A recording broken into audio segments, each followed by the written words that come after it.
Good morning, everyone. If we could have you take a seat and get those kids to the kid zone so that they can get started. We're going to get the conference started here.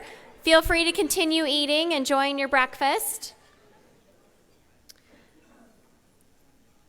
So my name is Amy Oliver. I am the president of the National PKU Alliance, and I am delighted to welcome you here to Indianapolis for our PKU conference.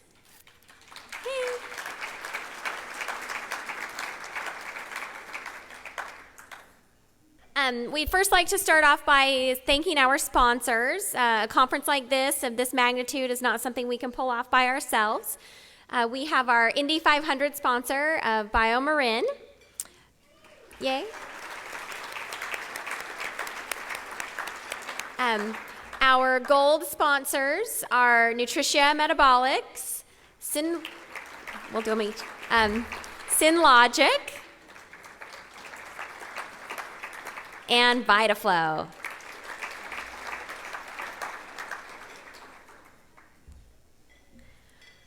The Kid Zone was sponsored by an anonymous donor, so thank you very much to whoever that anonymous donor is. The kids very much appreciate it. The scientific exchange session was sponsored by the Michaud Family Foundation for PKU. Thank you to them. And our bronze sponsors are Abbott Nutrition, Cambrook Therapeutics, Mead Johnson Nutrition, Promothero Biosciences, and Pharma North America.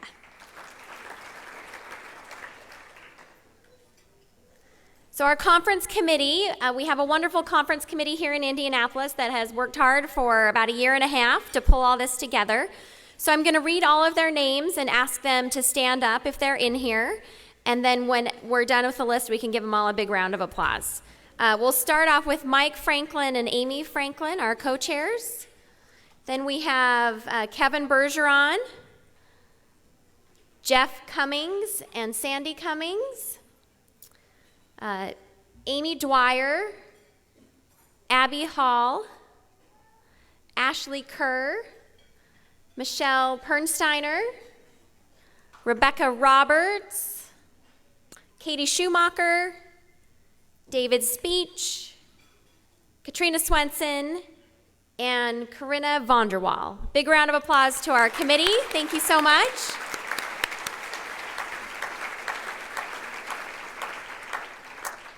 So the NPKUA is made up of a board of directors that represent our local affiliate organizations, as well as some at-large members. I'm going to do the same thing here with our board. I'll announce their names and have our board members stand, and then we'll give some applause at the end. But please take note of who the board members are, because we want to hear from you throughout the conference. So remember what we look like and come find us. Dick Michaud is our vice president. John LaPrat is the treasurer from Michigan. We have Rhonda Connolly, our secretary from California.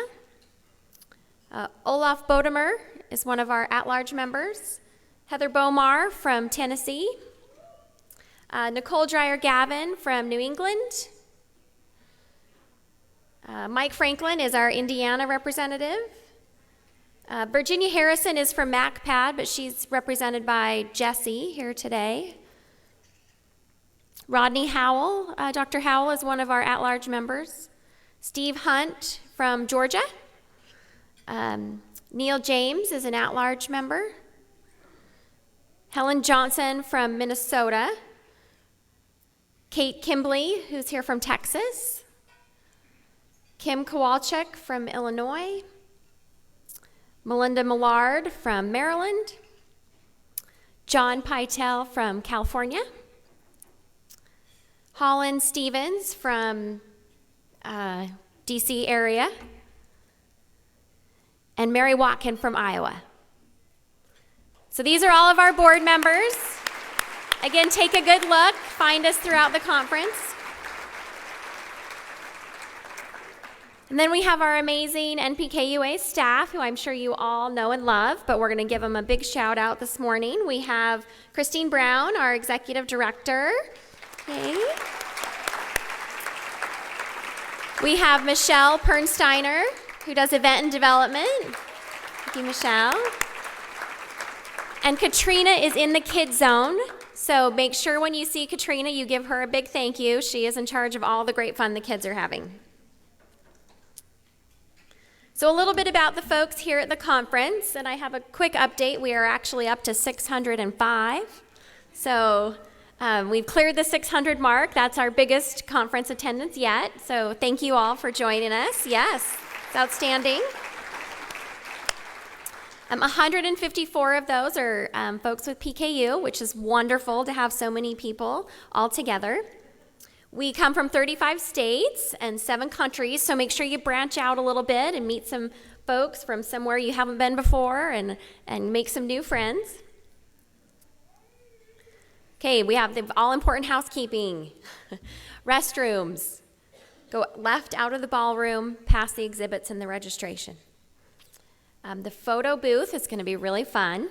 That is going to be the foyer 1, 2, and 3, and it's today at the break, the lunch break, and then at 4 o'clock after the conference convenes for the day. And then it's also Saturday starting at 5 in that hour before we begin our banquet. Lunch today, after we end our session, we're going to go out and we're going to do that photo booth and check out our exhibitors and our booths because we need the staff to be able to come in and set up our delicious lunch for us. And with that, I am going to turn the time over to Christine Brown, our executive director.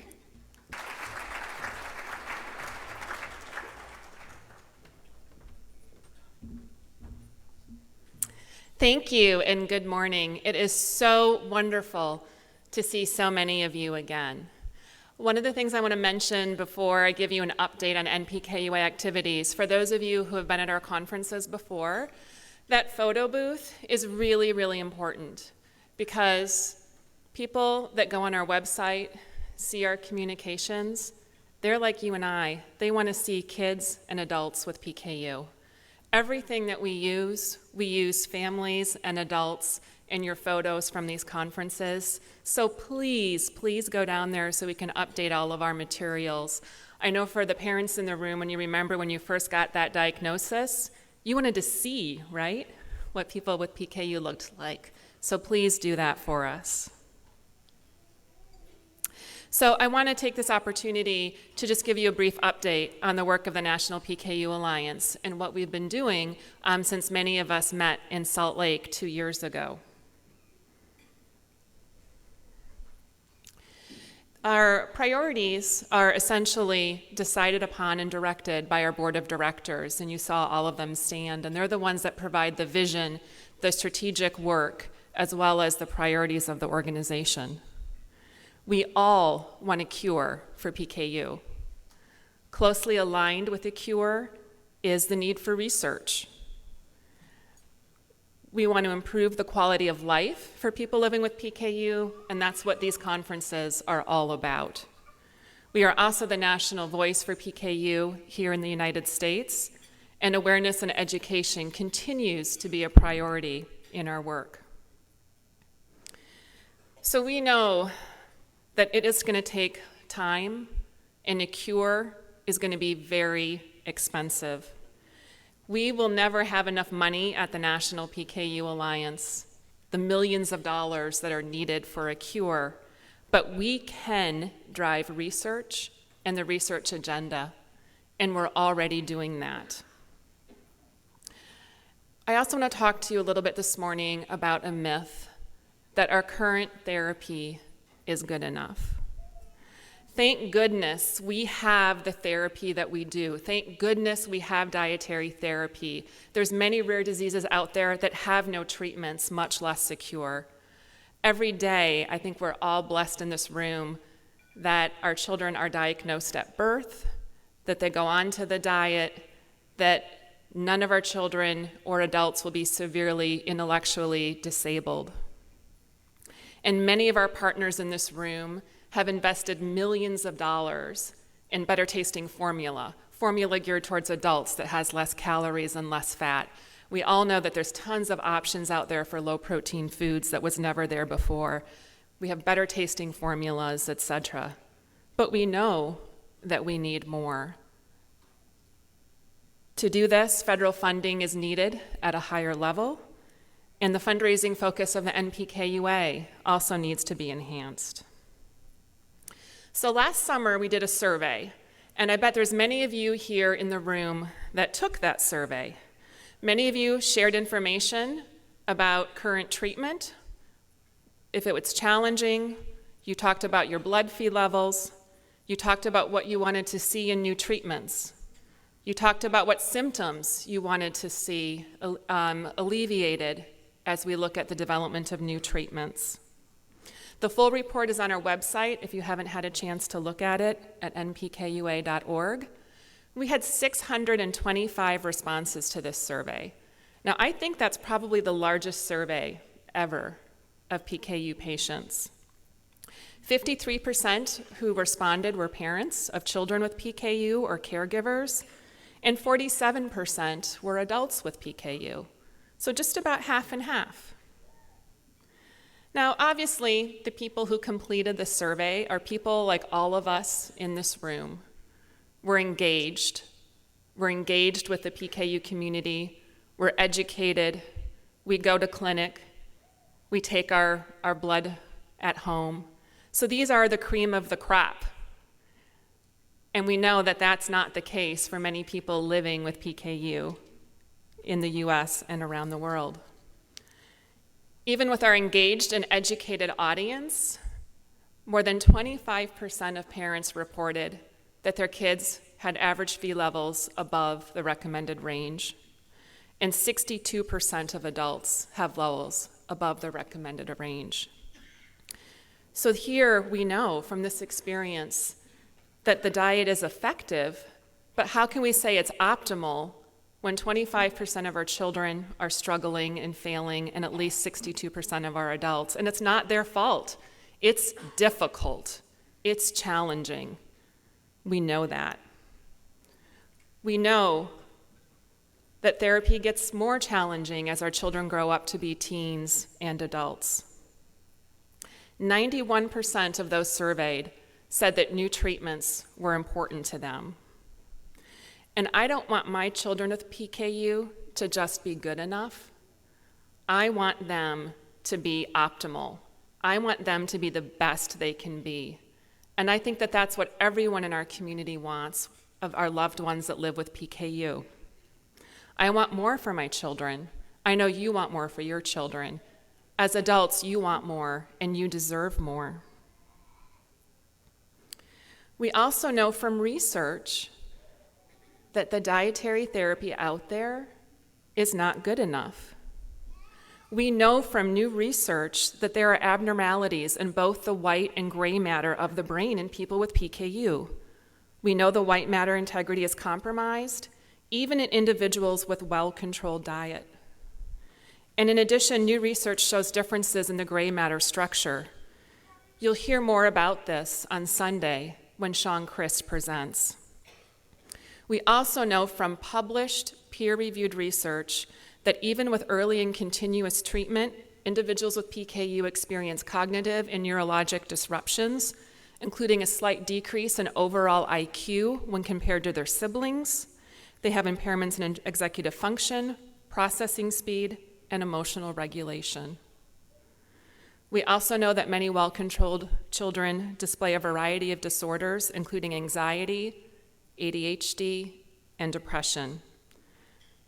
Now, scientists think that this is caused by lower levels of dopamine or lower levels of neurotransmitters in the brain, including the production of dopamine and serotonin. The current therapies that we have are just not good enough, and we deserve more. Federal funding is needed at higher levels, and this is a priority that we are starting to engage more regularly with our federal stakeholders. This past March, a group of us representing the NPKUA met with the acting director 2 division leaders and 1 director of the NICHD, which is the institute within the National Institute of Health that funding for PKU goes under. Right now in this country, there is only 1 NIH-funded grant for PKU. Only 1. That is not acceptable, and we need to do more. Likewise, not only are we engaging the NIH, but we're also engaging the FDA to let them know what our patient community wants and why new treatments are needed, and we'll be meeting with them in September. We need everybody involved. Whether you attend a Lifting the Limits event, a local fundraiser, or donate in a larger capacity, our small community needs everyone to do what they can. You will hear a little bit later this morning about our Lifting the Limits. And this is one of the ways that we are enhancing and growing our fundraising efforts. 5 years ago, the National PKU Alliance received 19 gifts of $1,000 or more. Last year, we secured 142 gifts of $1,000 or more. In that time, our total fundraising nearly tripled.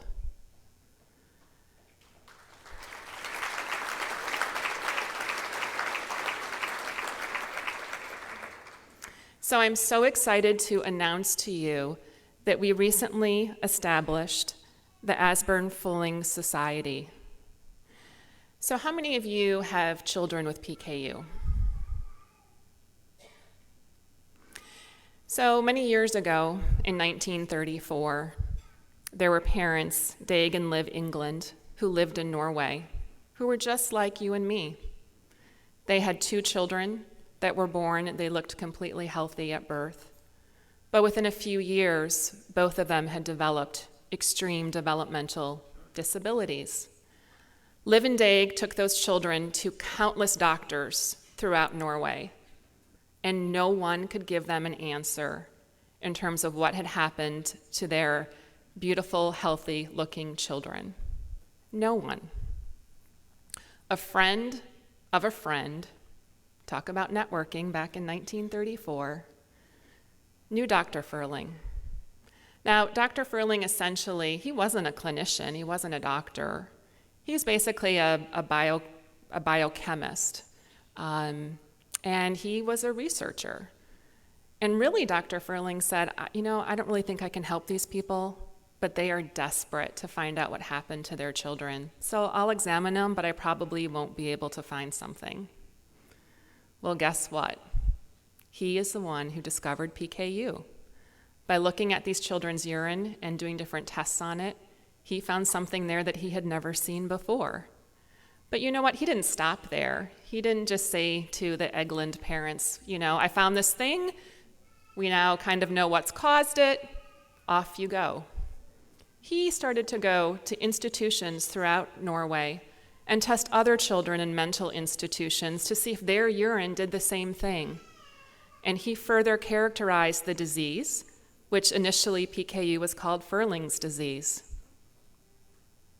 He never stopped. The Egland parents never stopped. And so we are so pleased that their family has given us the blessing to use Dr. Furling's name in our new Giving Society, because we will not stop.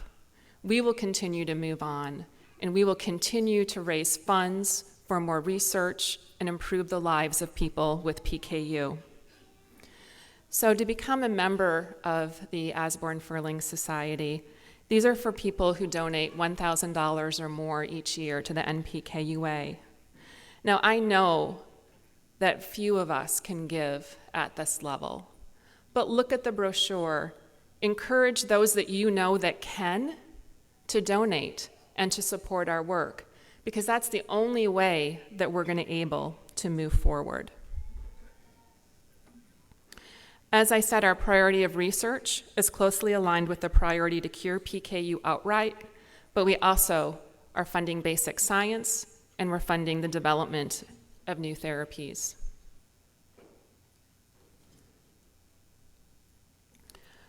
Our scientific advisory board, and they're listed here. If you're on our scientific advisory board, I know I saw a few of you in the room. If you could please stand so we could recognize your work.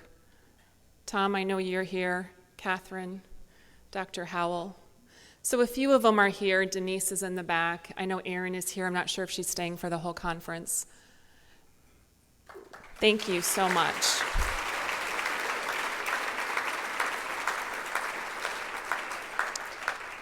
This board, chaired by Carrie Harding, who you'll hear from later tomorrow, provides us with the knowledge, the expertise, and the credibility to fund the best research. Research towards a cure, research towards new therapies, as well as research to understand better the mechanisms of PKU. So since 2010, we have actually raised more than $2 million for PKU research.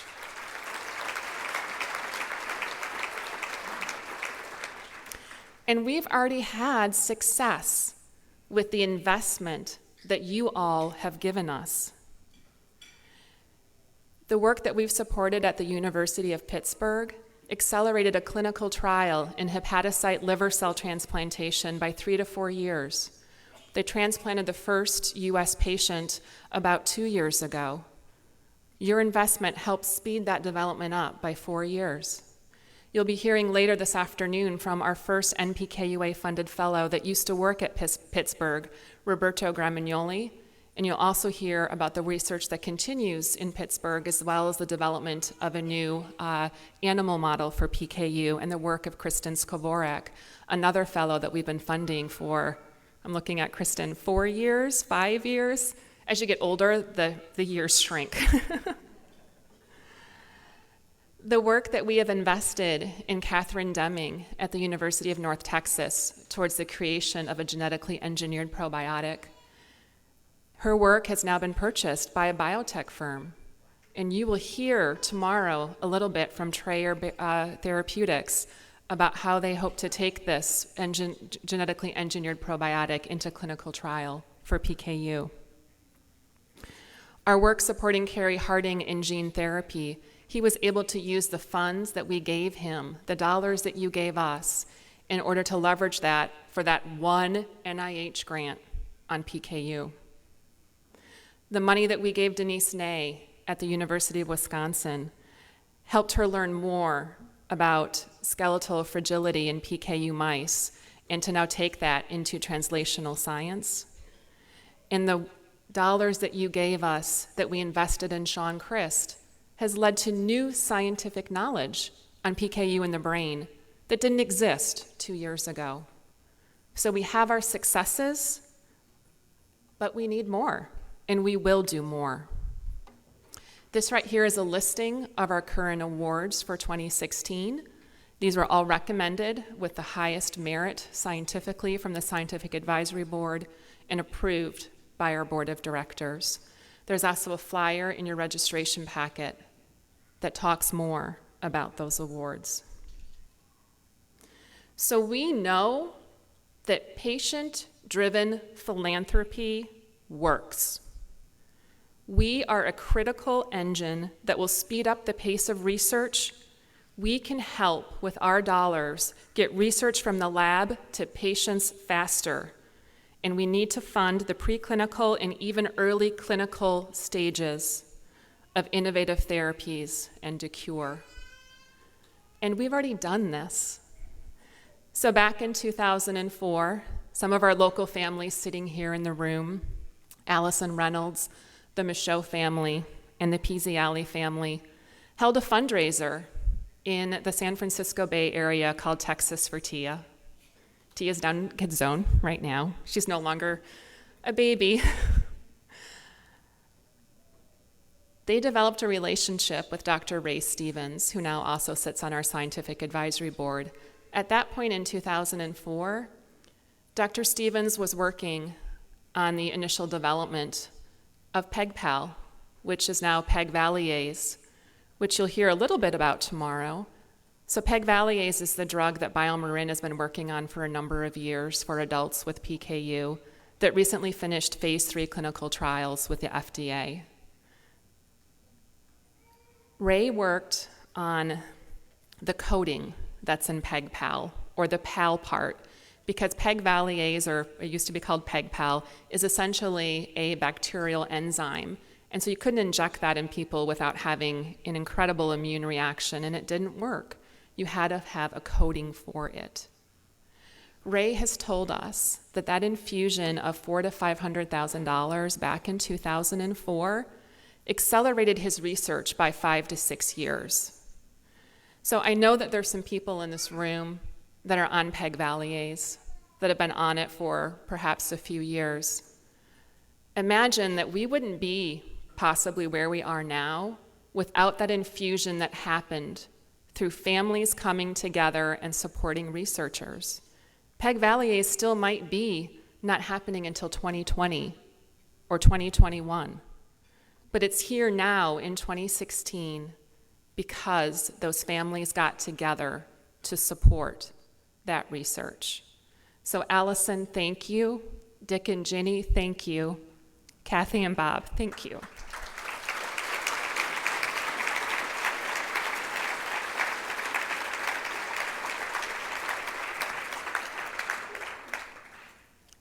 Now, we also have another part of our mission about advocacy, about improving the quality of life, and about education and research. We continue to fight the good fight on the Hill. We continue to fight in public policy, and I'll talk about that in just a minute.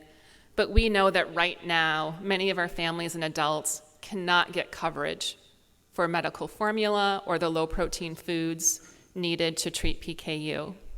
So a few years ago, we developed a relationship with Raynette Franco, a certified billing specialist.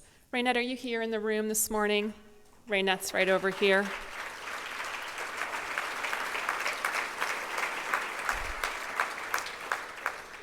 So one of the benefits of being a member of the NPKUA is if you're having problems with reimbursement, we send you to Raynette.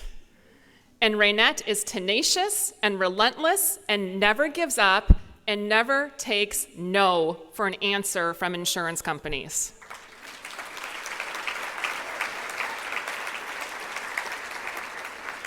Raynette will be doing a breakout session for us on Saturday.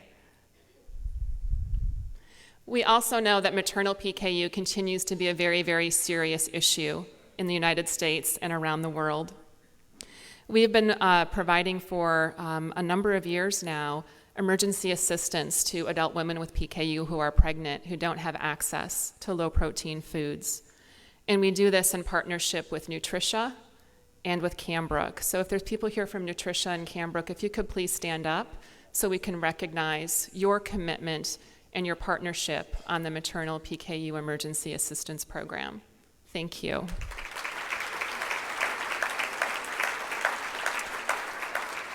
And we also, just in April, started to partner with howmuchfee.org. So if Sarah is here or if Jeb is here on their board of directors.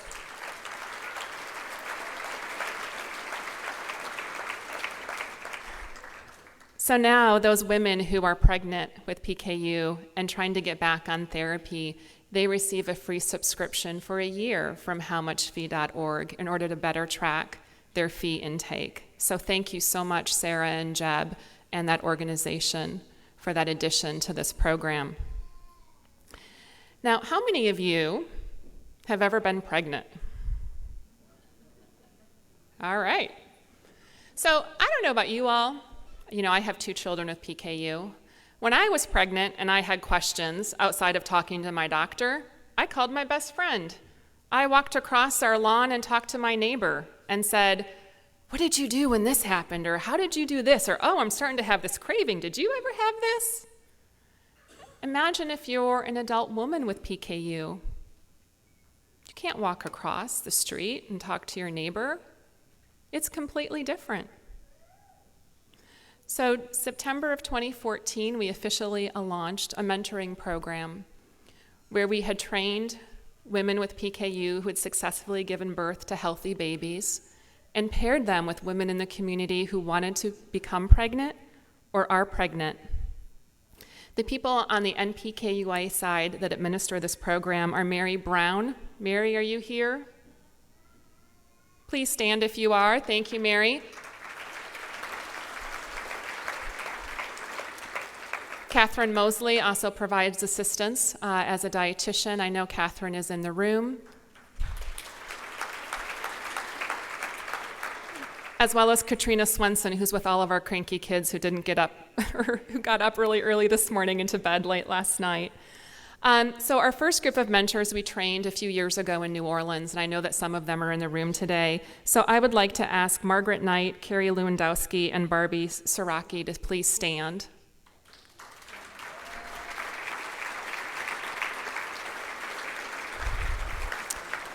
And right after this conference, starting Sunday afternoon, we're going to be training an additional 6 or 7 mentors to expand this program. Some of them are also here at the conference, so if you are here, please stand. Amanda Mayer, Susan Nielsen, Anna Parker, and Suzanne Skidmore.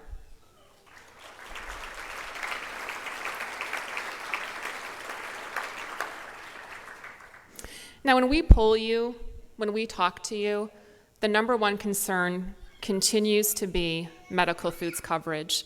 So I want to quickly update you on our work on the public policy level. The Medical Nutrition Equity Act is a bill that Senator Casey from Pennsylvania will hopefully be dropping on the Senate floor this fall. Last year, we made a strategic decision, and I think a very good decision.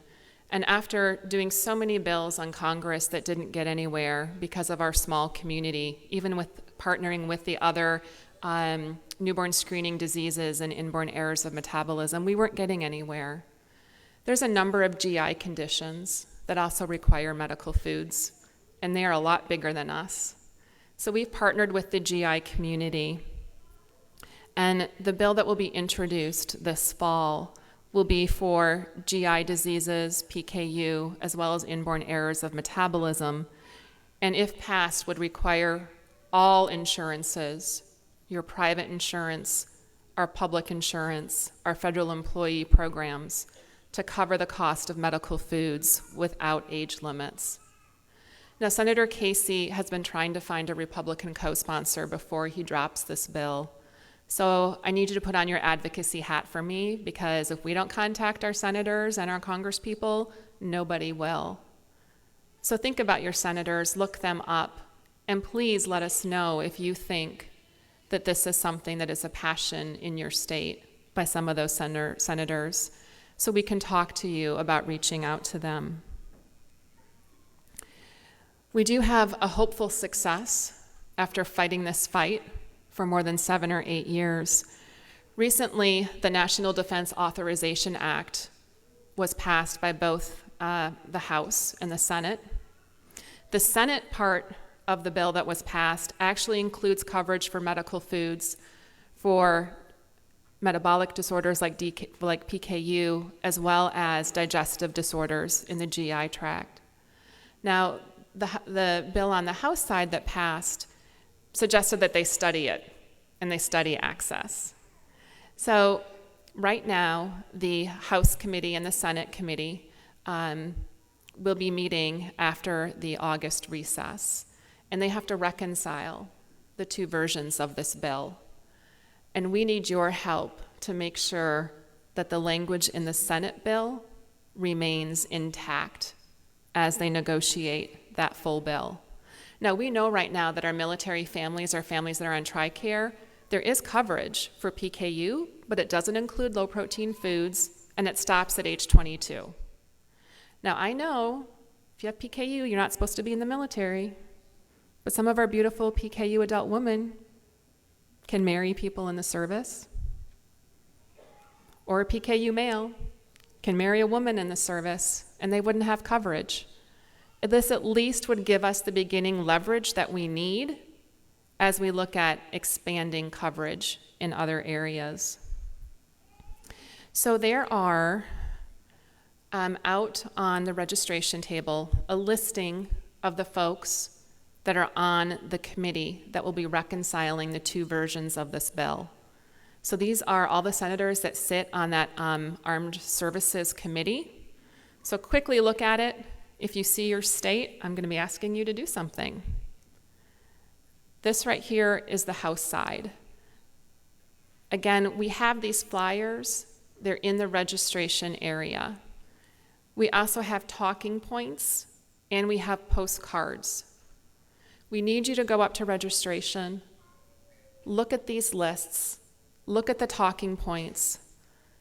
On the postcard on the left-hand side, write a quick note about why it's important to you. You don't have to be a military family to do this. Just write a quick note and say, "Dear Congressman so-and-so, dear Senator so-and-so, we want you to retain the Senate version. It's important to me because I have a child with PKU. It's important to me because I do have PKU. It's important to me because I have a grandchild, I have a neighbor, I have a friend.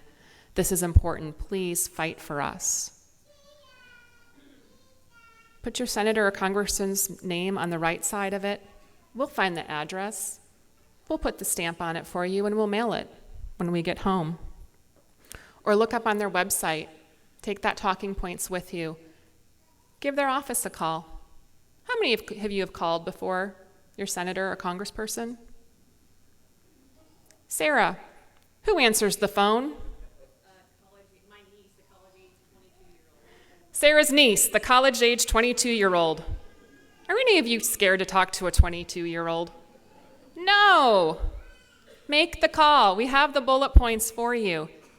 I'm asking you to take 2 minutes to do this. This is what we need in order to move this type of work forward. We also continue to look at other administrative ways to get coverage for medical foods.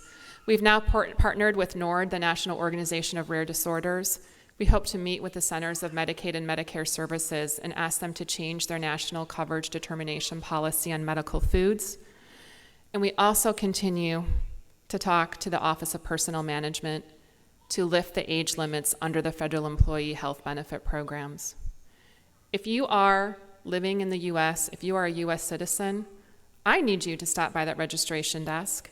We have a petition there that we will be sending to OPM to ask them to lift the age limits for adults living with PKU. We all know, right? You can't go off this therapy when you're 18. You can't go off of it when you're 22. You need it for your entire life. Please stop, sign the petition, and help your voice be heard on the federal level.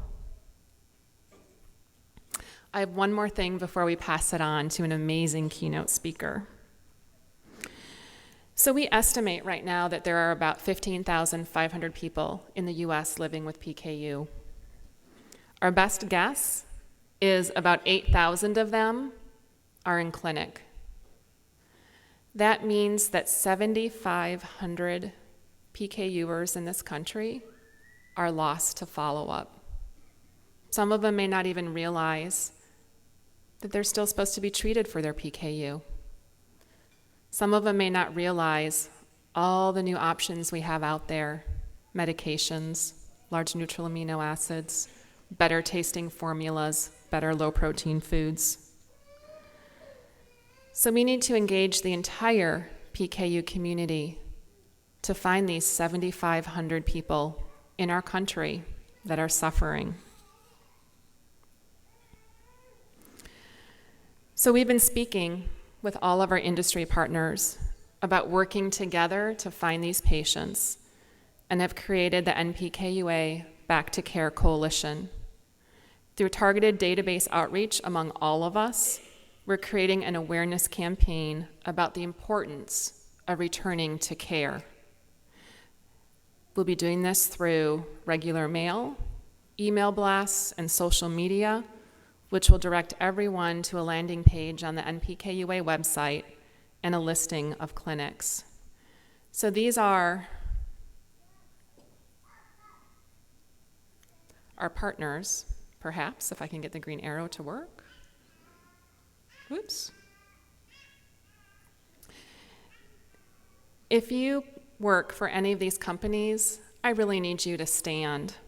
BioMarin, Abbott, VitaFlow, Nutricia, Cambrook. This is it? Come on.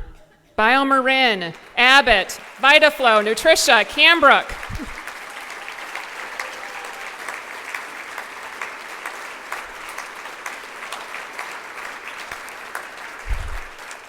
Working together, we can bring more adults back into care. I also want to make sure that you stop by our research study table out by registration. University of North Texas is here. They are still looking for stool samples. You're going to hear a great speech from Catherine Deming about this later. We need that to compare the gut microbiome of healthy adults to adults with PKU. Palo Alto University is here. I just picked up my surveys yesterday. They're doing a survey on the psychosocial impact of PKU on healthy siblings. And NIMAC is here as well, and they are doing a survey on medical foods and access to medical foods. So I need you to stop by also those research tables. So here's my message to you. Get involved. Participate in those research studies. Sign that petition. Do that postcard. Do that phone call. Support. Donate. Find people among your circle of friends or your parents or your grandparents. Ask them to become a founding member of the Asburn-Furling Society. Attend a local Lifting the Limits event. Encourage others to donate. Because together, we can take the lead for PKU. Thank you.